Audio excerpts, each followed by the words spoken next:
Hi, അമ്മുവിൻ്റെ കഥാലോകത്തിലേക്ക് എല്ലാവർക്കും വീണ്ടും സ്വാഗതം. നമ്മളിന്ന് നമ്മുടെ ആദ്യത്തെ എഴുത്തുകാരനെ പരിചയപ്പെടാൻ പോവാണ്. അത് ആരാണ് എന്നതിന് മുമ്പ് ഞാൻ ആളെക്കുറിച്ച് ഒരു ചെറിയൊരു വൺ ലൈൻ പറയാം. ഇങ്ങനെ ഒരു ഇൻട്രൊഡക്ഷൻ വീഡിയോ എടുക്കുമ്പോൾ ഫസ്റ്റ് ആരെക്കുറിച്ച് നോക്കും എന്നുള്ളത് എനിക്കൊരു കൺഫ്യൂഷൻ ആയിരുന്നു. ഒരുപാടൊന്നും ആലോചിക്കേണ്ടി വന്നില്ല. എനിക്ക് ഒരുപാട് ഇഷ്ടമുള്ള ഏറ്റവും ഇമ്പോർട്ടൻ്റ് ആയിട്ടുള്ള കുറച്ച് എഴുത്തുകാരിൽ ഒരാളായിട്ടുള്ള അദ്ദേഹം ജീവിച്ചിരുന്ന കാലഘട്ടത്തിലും അതിന് ശേഷവും സാഹിത്യരംഗത്തെ വളരെയേറെ സ്വാധീനിക്കാൻ കഴിവുണ്ടായിരുന്ന അല്ലെങ്കിൽ കഴിവുള്ള അത്രയും ഭയങ്കര രസകരമായിട്ട് കഥകൾ പറയാൻ കഴിവുള്ള ഒരു വ്യക്തി. പക്ഷെ അദ്ദേഹത്തെക്കുറിച്ച് പറയുമ്പോൾ സ്വാതന്ത്ര്യ സമര സേനാനി, എഴുത്തുകാരൻ എന്നൊക്കെ പറയണോ, അതോ സ്വാതന്ത്ര്യ സമര സേനാനി ആയിരുന്ന എഴുത്തുകാരൻ എന്ന് പറയണോ എന്നുള്ളത് എനിക്കൊരു കൺഫ്യൂഷൻ ആയിരുന്നു. കാരണം അദ്ദേഹം എന്നും ജ്വലിച്ചു നിൽക്കുന്ന ഒരു വിപ്ലവ സൂര്യൻ തന്നെയായിരുന്നു. എഴുത്തുകാരൻ എന്നതിനപ്പുറം അദ്ദേഹത്തിന്റെ ഉള്ളിൽ ഉറങ്ങിക്കിടന്നിരുന്ന ഒരു സ്വാതന്ത്ര്യ സമര സേനാനിയായ ഒരു വിപ്ലവകാരി ഉണ്ടായിരുന്നു. അതിന്റെ ചരിത്രം എന്താണെന്നൊക്കെ നമുക്ക് നോക്കാം. ആദ്യം നമുക്ക് അദ്ദേഹത്തെ ഒന്ന് പരിചയപ്പെടാം. പേര് ഞാൻ ആദ്യം പറയുന്നില്ല, പകരം ഞാൻ ആ അപരനാമം ഒന്ന് പറയാം. അപ്പൊ തന്നെ എല്ലാവർക്കും മനസ്സിലാവും. ബേപ്പൂർ സുൽത്താൻ. അതെ, നമ്മുടെ എല്ലാം ഇഷ്ട എഴുത്തുകാരിൽ ഒരാളായ, അല്ലെങ്കിൽ മലയാളികളുടെ സ്വന്തം അഹങ്കാരം എന്ന് തന്നെ പറയാൻ പറ്റുന്ന നമ്മുടെ സ്വന്തം വൈക്കം മുഹമ്മദ് ബഷീർ.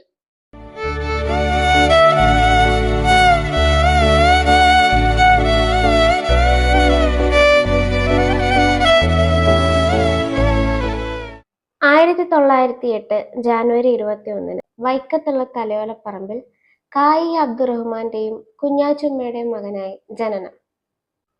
സാമാന്യ മലയാളം അറിയാവുന്ന ഏതൊരു മലയാളിക്കും അല്ലെങ്കിൽ ഏതൊരു സാധാരണക്കാരനും മനസ്സിലാക്കാൻ കഴിയുന്ന അത്രയേറെ സിമ്പിൾ ആയിട്ടുള്ള ലാംഗ്വേജിൽ ഹൃദയസ്പർശിയായ നോവലുകൾ എഴുതുക, അത് ബഷീറിന്റെ ഒരു പ്രത്യേക കഴിവ് തന്നെയായിരുന്നു.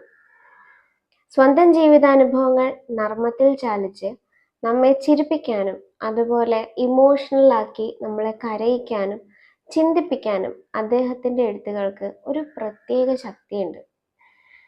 എക്സ്പീരിമെന്റലായി അദ്ദേഹത്തിന്റെ കാലഘട്ടത്തിൽ അദ്ദേഹം പല കഥാപാത്രങ്ങളെയും ആ കഥകളിലും നോവലുകളിലും ഒക്കെ ഇൻട്രൊഡ്യൂസ് ചെയ്തിട്ടുണ്ട്. ജയിൽ പുള്ളികൾ, പട്ടിണിക്കാർ, ഭിക്ഷക്കാർ, പ്രോസ്റ്റിറ്റ്യൂട്ട്സ്, പോക്കറ്റടിക്കാർ, അങ്ങനെ പല പല കഥാപാത്രങ്ങൾ. ഇതൊക്കെ കുറച്ച് മാത്രമാണ്. അന്നത്തെ കാലത്ത് സമൂഹത്തിൽ നിന്ന് മാറ്റി നിർത്തപ്പെട്ട അല്ലെങ്കിൽ സമൂഹത്തിന്റെ ഏറ്റവും താഴെ തട്ടിൽ ജീവിച്ചു വന്നിരുന്ന കഥാപാത്രങ്ങളെ അദ്ദേഹം തൻ്റെ കഥകളിലൂടെ നമ്മുടെ മുന്നിലേക്ക് നമുക്ക് റിലേറ്റ് ചെയ്യാൻ പറ്റുന്ന രീതിയിൽ കാണിച്ചു തരികയായിരുന്നു. അത് തന്നെയായിരുന്നു അദ്ദേഹത്തിന്റെ കഥകളുടെ വിജയവും. സ്വാതന്ത്ര്യ സമര സേനാനി, എഴുത്തുകാരൻ എന്നീ നിലയിലെല്ലാം അദ്ദേഹം പ്രസിദ്ധനാണ്. ഉപന്യാസം, ചെറുകഥ, ഓർമ്മക്കുറിപ്പ്, നോവലുകൾ എന്നിങ്ങനെ അദ്ദേഹത്തിന്റെ ജോണേഴ്സ് നീണ്ടു കിടക്കുന്നു. 1943 പ്രസിദ്ധീകരണത്തിലെത്തിയ പ്രേമലേഖനം എന്ന അദ്ദേഹത്തിന്റെ ആദ്യ നോവലിൽ തുടങ്ങി ബാല്യകാലസഖി, ഇന്റുപ്പുപ്പാക്കൊരാനയുണ്ടായിരുന്ന, മതിലുകൾ, നീലവെളിച്ചം, വിശ്വവിഖ്യാതമായ മൂക്ക് എന്നിങ്ങനെ നമുക്കറിയാവുന്ന എത്രയോ കഥകൾ, എത്രയോ നോവലുകൾ. എന്നാൽ ഒരു എഴുത്തുകാരനാവുക എന്നതല്ലായിരുന്നു എന്ന അദ്ദേഹത്തിന്റെ ഉദ്ദേശം എന്ന് ഞാൻ പറയുമ്പോൾ, എങ്കിൽ പിന്നെ അദ്ദേഹം എങ്ങനെ ഒരു എഴുത്തുകാരനായി എന്നുള്ളത് നമുക്കറിയണ്ടേ? നമുക്കത് നോക്കാം. തൻ്റെ സ്കൂൾ കാലഘട്ടത്തിൽ വൈക്കം സത്യാഗ്രഹത്തിന്റെ സമയത്ത് ഗാന്ധിജിയെ നേരിട്ട് കാണാൻ കഴിഞ്ഞത് അദ്ദേഹത്തിന്റെ ജീവിതത്തിൽ വലിയൊരു വഴിത്തിരിവ് തന്നെയായിരുന്നു. അതിനുശേഷം കോഴിക്കോടെത്തിയ അദ്ദേഹം ഇന്ത്യൻ നാഷണൽ കോൺഗ്രസിലേക്ക് ചേരുന്നു. 1930 തൻ്റെ 22-ാം വയസ്സിൽ ഉപ്പ് സത്യാഗ്രഹത്തിൽ പങ്കെടുത്തതിനെ തുടർന്ന് അദ്ദേഹം ജയിൽവാസത്തിലാവുന്നു. അന്ന് അദ്ദേഹം ഏൽക്കേണ്ടി വന്ന ക്രൂരമായ പീഡനങ്ങളെക്കുറിച്ച് പിന്നീട് അദ്ദേഹം എഴുതിയ ലേഖനങ്ങളിൽ വളരെ വ്യക്തമായി പ്രതിപാദിക്കുന്നുണ്ട്. നമുക്കത് കൃത്യമായിട്ട് അതിലെല്ലാം കാണാൻ പറ്റും. ശേഷം മട്ടാഞ്ചേരി കേന്ദ്രീകരിച്ച് ഭഗത് സിംഗ് മാതൃകയിൽ ഒരു തീവ്രവാദ സംഘടന അദ്ദേഹം രൂപീകരിക്കുകയാണ്. പ്രഭ എന്ന തൂലികാ നാമത്തിൽ ബ്രിട്ടീഷുകാർക്കെതിരെ ലേഖനങ്ങൾ എഴുതാൻ അദ്ദേഹം ഉജ്ജയിനി എന്ന പ്രസിദ്ധീകരണം തുടങ്ങിയത് കൂട്ടുകാരനായ സൈനുദ്ദീന്റെ സഹായത്തോടെയായിരുന്നു. ഇതിന്റെ പേരിൽ അദ്ദേഹത്തിന് അറസ്റ്റ് വാറന്റ് വന്നപ്പോൾ കൂട്ടുകാരുടെ എല്ലാം നിർബന്ധത്തിന് വഴങ്ങി അദ്ദേഹം നാടുവിട്ടു. അങ്ങനെ നാടുവിടുന്ന അദ്ദേഹം നേരെ ഒരു ഇന്ത്യൻ പര്യടനം തന്നെ നടത്തുകയാണ്. എറണാകുളത്ത് നിന്നും കണ്ണൂർ, കണ്ണൂരിൽ നിന്നും കൊടക്, അവിടെ നിന്നും ഗോവ, പിന്നെ കോൽഹാപൂർ, പൂനെ, അവസാനം ബോംബെ. ഇങ്ങനെ യാത്ര കഴിഞ്ഞ് ഒടുവിൽ അദ്ദേഹം എത്തിപ്പെടുന്നത് ജിദ്ദയിലാണ്. അവിടെ ഒരു ഹജ്ജ് കപ്പലിൽ ജോലി നോക്കിയ അദ്ദേഹം അധിക നാൾ കഴിയുന്നതിന് മുൻപ് തന്നെ ആ ജോലി ഉപേക്ഷിച്ച് വീണ്ടും തിരിച്ച് ബോംബെയിൽ എത്തുകയാണ്. അവിടെ അദ്ദേഹം വീണ്ടും യാത്ര തുടരുകയാണ്. ആ സമയങ്ങളിലൊക്കെയും കഴിഞ്ഞു പോന്നിരുന്നത് ഹിന്ദു സന്യാസിമാരുടെയും സൂഫികളുടെയും ഒപ്പമായിരുന്നു. അന്ന് അദ്ദേഹം പലതരത്തിലുള്ള ജോലികൾ ചെയ്തു. അതിൽ ഷെഫും മജീഷ്യനും വരെ ഉൾപ്പെടുന്നു. ഈ 6-7 വർഷക്കാലങ്ങൾക്കിടയ്ക്ക് അദ്ദേഹം ഒരുപാട് ഭാഷകൾ സ്വായത്തമാക്കുന്നുണ്ട്. അതോടൊപ്പം തന്നെ ഒരുപാട് കഠിനതയേറിയതും തീവ്രതയേറിയതുമായ ജീവിതാനുഭവങ്ങളും. അദ്ദേഹത്തിന്റെ മുന്നിൽ അദ്ദേഹം കണ്ടുപോയതൊക്കെയും വളരെ ദുരിതപൂർണമായ ജീവിതങ്ങളായിരുന്നു. ഒരുപക്ഷെ അതൊക്കെ കൊണ്ട് തന്നെ ആകണം പിന്നീട് അദ്ദേഹത്തിന്റെ ലേഖനങ്ങളിൽ അദ്ദേഹം പല കഥാപാത്രങ്ങളെയും കൊണ്ടുവരുമ്പോൾ ആ വിപ്ലവകാരിയെ നമുക്ക് വീണ്ടും കാണാൻ കഴിയുന്നതും. ഇങ്ങനെ എഴുത്ത് എന്ന് പറയുന്ന ഒരു കാര്യം ഉള്ളിലില്ലാതെ നടന്നിരുന്ന ഒരു വ്യക്തി, ഒരു വിപ്ലവകാരി, എങ്ങനെയാണ് നർമ്മത്തിൽ പൊതിഞ്ഞ് ലേഖനങ്ങൾ എഴുതാൻ കഴിവുകളുള്ള, വായനക്കാരെ പിടിച്ചിരുത്താൻ കഴിവുള്ള, അത്രയും രസകരമായ രീതിയിൽ നോവലുകൾ എഴുതുന്ന ഒരു എഴുത്തുകാരനായത്? അതറിയണ്ടേ നമുക്ക്? നോക്കാം. ഈ യാത്രകളൊക്കെ കഴിഞ്ഞ് ജോലി അന്വേഷണത്തിന്റെ ഭാഗമായി അദ്ദേഹം ഒടുവിലെത്തിയത് എറണാകുളത്താണ്. പിന്നീട് പത്മനാഭ പൈ എന്ന വ്യക്തി എഡിറ്ററായി ജോലി ചെയ്യുന്ന ജയ കേസരി എന്ന പത്രത്തിൽ അദ്ദേഹം ജോലി അന്വേഷിച്ചെത്തുകയാണ്. എന്നാൽ അവിടെ ജോലിയൊന്നുമില്ല, പകരം കഥകൾ എന്തെങ്കിലും എഴുതി കൊടുത്തു കഴിഞ്ഞാൽ കാശ് കിട്ടും എന്ന് പറഞ്ഞു.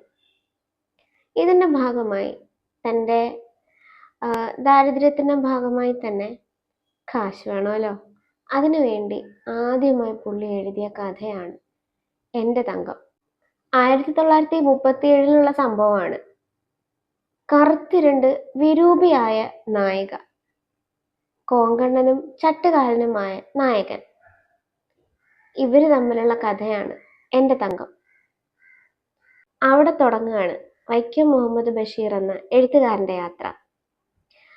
ഒരു കണക്കിന് പറഞ്ഞാൽ ജോലിക്ക് പകരം കാശിന് വേണ്ടി എഴുതി തുടങ്ങിയതാണ് അദ്ദേഹം ഈ കഥകളൊക്കെ. എന്നാൽ അദ്ദേഹം പോലും ഒരുപക്ഷെ ചിന്തിച്ചിട്ടുണ്ടാവില്ല ഭാവിയിൽ ഇത്രയും വലിയ സ്വാധീനമുണ്ടാക്കാൻ കഴിയുന്ന ഒരു എഴുത്തുകാരനായി താൻ മാറുമെന്ന്. 1970 കേന്ദ്ര സാഹിത്യ അക്കാദമിയുടെ ഫെലോഷിപ്പ്, 1981 കേരള സാഹിത്യ അക്കാദമിയുടെ ഫെലോഷിപ്പ്, 1982 പത്മശ്രീ, 1989 മതിലുകൾ എന്ന കൃതിക്ക് കേരള ചലച്ചിത്ര അക്കാദമിയുടെ മികച്ച കഥയ്ക്കുള്ള പുരസ്കാരം, 1992 ലളിതാംബിക അന്തർജനം അവാർഡും പ്രേം നസീർ അവാർഡും. ഏറ്റവും ഒടുവിൽ 1993 മുട്ടത്ത് വർക്കി പുരസ്കാരവും വള്ളത്തോൾ പുരസ്കാരവും നേടി 1994 ജൂലൈ 5 ഈ ലോകത്തോട് ആ അതുല്യ പ്രതിഭ വിട പറയുകയാണ്. ശരിക്കും മലയാള സാഹിത്യ മേഖലയ്ക്ക് ഒരു തീരാ നഷ്ടം തന്നെയായിരുന്നു അദ്ദേഹത്തെ പോലൊരു കലാകാരന്റെ വേർപാട്. പക്ഷേ സ്വന്തം കൃതികളിലൂടെയും രചനകളിലൂടെയും അദ്ദേഹം ഇന്നും നമ്മളെ ചിരിപ്പിച്ചും ചിന്തിപ്പിച്ചും കരയിച്ചും നമ്മളിലൂടെയൊക്കെ ജീവിക്കുന്നു. അപ്പോൾ ഇതാണ് എൻ്റെ ഏറ്റവും പ്രിയപ്പെട്ട എഴുത്തുകാരിൽ ഒരാളായ വൈക്കം മുഹമ്മദ് ബഷീറിനെ കുറിച്ച് എൻ്റെ ചുരുങ്ങിയ അറിവ്. ഇനി ഇതിൽ എന്തെങ്കിലും തെറ്റുണ്ട് അല്ലെങ്കിൽ ഇതിൽ കൂടുതൽ നിങ്ങൾക്ക് എന്തെങ്കിലും അറിയാമെന്നുണ്ടെങ്കിൽ നേരെ കമൻറ്റ് ബോക്സിൽ വന്ന് പറയണം. എൻ്റെ ഇന്നത്തെ വീഡിയോ എല്ലാവർക്കും ഇഷ്ടമായി എന്ന് പ്രതീക്ഷിക്കുന്നു. എന്തെങ്കിലും തെറ്റുകുറ്റങ്ങളുണ്ടെങ്കിൽ, എന്തെങ്കിലും സജഷൻസ് ഉണ്ടെങ്കിൽ അതും എന്നെ അറിയിക്കാൻ മറക്കരുത്. അതെനിക്ക് വലിയ പ്രചോദനമായിരിക്കും. എൻ്റെ വളർച്ചയിൽ അത് ഒരുപാട് സഹായിക്കുകയും ചെയ്യും. വീഡിയോ മുഴുവൻ കേട്ട ശേഷം ഇഷ്ടപ്പെടുകയാണെങ്കിൽ ലൈക്ക് ചെയ്യുക, സബ്സ്ക്രൈബ് ചെയ്യുന്ന കാര്യം ഒന്ന് പരിഗണിക്കുക കേട്ടോ. Thank you.